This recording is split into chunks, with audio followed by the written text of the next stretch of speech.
भक्तों, आज मैं घर परिवार और समाज की जड़ों पर बात करने जा रहा हूं। ध्यान से सुनिए, यही जीवन सुधारने का मार्ग है। भक्तों, जब बड़े लोग बिल्लियों को गोद में उठाकर मोह माया दिखाते हैं पर असली मुद्दों को अनदेखा कर देते, इस देश का नौजवान भगवान से प्रार्थना करता है कि अगले जन्म में भी बिल्ली ही बनना है, यह बड़ा दुर्भाग्य है। भक्तों, मेरी विनती है, बिल्ली जितना नहीं, बस 10% प्रेम माँ बाप को दे दो, उनका बुढ़ापा सुधर जाएगा। अगर तुमने माँ बाप को इतना प्रेम दिया तो उनका सहारा बनोगे और अगले जन्म में बिल्ली बनने से बच जाओगे। लोग कहते हैं, मुनि जी इतना जोर जोर से क्यों बोलते हैं? क्या आपको ऊंचा सुनाई देता है या कुछ कमी है? अरे मूर्खो, तुम्हारा भ्रम है। मुझे सब सुनाई देता है। मैं समाज की चिंता में बोलता हूँ। मेरी ड्यूटी ही मेरी असली ब्यूटी है। बिल्ली को सूखी रोटी भी दो तो वो पूरी रात चूहे पकड़ती है और परिवार की रक्षा में जागती रहती है।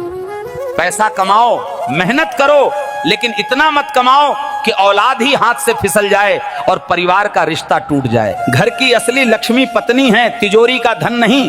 धन साथ छोड़ सकता है पर पत्नी आखिरी सांस तक साथ देती है।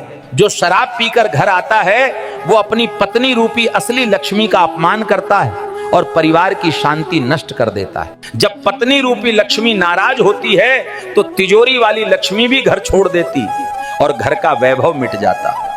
शराबी पति गाली देता, मारता और घर की इज्जत मिटा देता है। सोचो, ऐसा पति बच्चों को क्या संस्कार देगा? पुरखों की इज्जत कैसे बचाएगा वो आदमी जो शराब में डूबकर खुद को और अपने परिवार को बर्बाद करता है? इतिहास गवाह है कि तालाब से ज्यादा लोग शराब की प्याली में डूबकर मरे हैं और अपना वंश मिटा बैठे। अरे नादानो, शराब छोड़ो, माँ बाप का सम्मान करो और पत्नी रूपी असली लक्ष्मी की कदर करो। जीवन का असली धन परिवार का प्यार है, तिजोरी का पैसा नहीं। पत्नी, बच्चे और माँ बाप ही असली खजाना है। शराब छोड़कर अगर तुम परिवार का सम्मान करोगे तो पुरखों की इज्जत बचाओगे और बच्चों का भविष्य भी संवारोगे। भक्तों, माँ बाप के चरणों में स्वर्ग छिपा है। उनकी सेवा करने से जीवन धन्य होता है और बुढ़ापे में मुस्कान खिलती है। असली तपस्या यही है, माँ बाप का सम्मान करो, पत्नी को लक्ष्मी मानो और बुरी आदतों को सदा के लिए छोड़ दो। जो सत्य की वाणी सुनते हैं और जीवन में अपनाते हैं वही अपने घर को स्वर्ग बनाते हैं और परमात्मा का आशीर्वाद पाते। भक्तों, अब आशीर्वाद का समय है। जल्दी से लाइक करो, कमेंट बरसाओ और केला खा के ठोक दो सब्सक्राइब।